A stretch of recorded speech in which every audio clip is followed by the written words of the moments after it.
दोस्तों अगर अभी तक आपने हमारा चैनल सब्सक्राइब नहीं किया है तो इसको सब्सक्राइब कर लीजिए। दोस्तों आमतौर पर बहुत से लोग अपने सेविंग अकाउंट में कैश रखना पसंद करते हैं। बैंक में कैश जमा करवाना उनकी प्राथमिकता बन जाता है। इसमें उन्हें इस बात का ध्यान नहीं रहता कि सेविंग अकाउंट में कैश जमा करने पर उन्हें कितना ब्याज मिलेगा।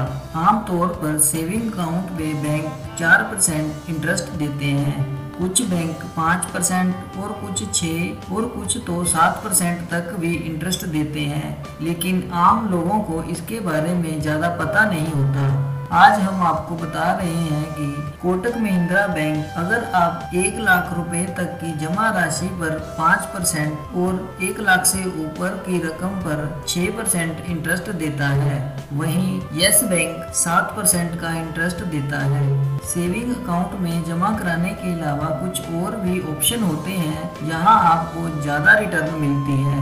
बहुत से लोगों को इन विकल्पों का पता भी नहीं होता कि उन्हें कहां ज़्यादा रिटर्न मिलेगा और जल्दी उनका पैसा डबल हो जाएगा। आज हम इस वीडियो में आपको कुछ ऐसे निवेश बता रहे हैं जहां आपका पैसा जल्दी दुगना हो जाएगा। बैंक जहां ज़्यादा से ज़्यादा 7% का रिटर्न दे रहा है, वहीं कुछ खास स्कीमें हैं जिनमें 7.8% से लेकर 9% तक की रिटर्न मिल रही है। ऐसे में अगर आप 1 लाख रुपया बैंक में जमा कराते हैं तो आपको इस पर सालाना 7,000 रुपये का रिटर्न मिलेगा। वहीं अगर आप इस स्कीमों में लगाते हैं तो आपको 9% के हिसाब से 9,000 रुपया रिटर्न मिलेगा। तो इससे आपका पैसा जल्दी डबल हो जाएगा। इनकम फंड्स, अगर आपको अगले 1 साल तक कैश की जरूरत ना हो तो इनकम फंड में निवेश करना बेहतर विकल्प होगा।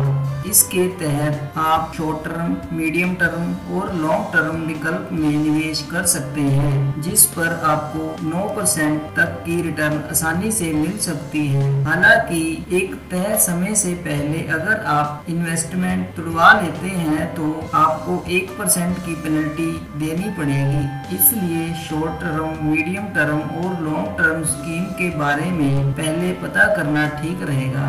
म्यूचुअल फंड, दोस्तों लिक्विड फंड या कैश फंड, म्यूचुअल फंड में भी इन्वेस्टमेंट किया जा सकता है। लिक्विड फंड वह म्यूचुअल फंड है जो मनी मार्केट इंस्ट्रूमेंट जैसे ट्रेजरी बिल्स आदि में निवेश करता है। इनमें रिस्क कम होता है। ये साल में 8% तक की रिटर्न देते हैं। ज्यादातर mutual fund houses online investment सुविधा देते हैं और प्रोसेस पूरा करने में कुछ ही समय लगता है। जब भी जरूरी हो आप कुछ हिस्सा या पूरी रकम निकाल सकते हैं।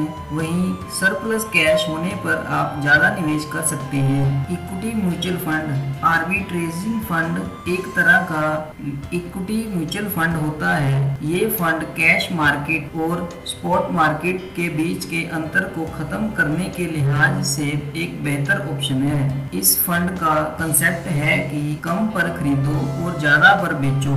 इक्विटी के मुकाबले इस फंड में रिस्क कम होता है। इसमें इन्वेस्टर्स को 6 से 9% की रिटर्न मिलती है। अगर आप आर्बिट्रेजिंग फंड में निवेश करें और साल भर तक निवेश बनाए रखें तो आपको रिटर्न पर टैक्स नहीं लगेगा। स्टॉक्स और इक्विटी फंड की तरह इन फंड में किया गया निवेश साल भर से पहले ना तुड़वाएं, नहीं तो रिटर्न पे ज्यादा टैक्स लगेगा। पोस्ट ऑफिस डिपॉजिट, बैंक तो डिपॉजिट रेट कम करने में लगे हुए हैं, लेकिन फिलहाल डाकघर में बचत योजनाओं की दरों में कमी नहीं की गई है। बैंक डिपॉजिट पर अभी मैक्सिमम 6 से 7% तक का ब्याज मिल रहा है, जबकि डाकघरों में यह 7.8% तक का ब्याज मिल रहा है। सरकारी बॉन्ड में पैसा लगाएं। बैंक तो डिपॉजिट रेट कम करने में लगे हुए हैं, लेकिन सरकारी बॉन्ड में पैसा लगाना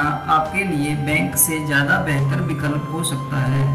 बैंक जहां 6 से 7% तक का ब्याज दे रहा है, वहीं सरकारी बॉन्ड 8% ब्याज दे रहा है। तो दोस्तों आज के लिए इतना ही, और अपडेट्स के लिए हमारे चैनल को सब्सक्राइब करना ना भूलें।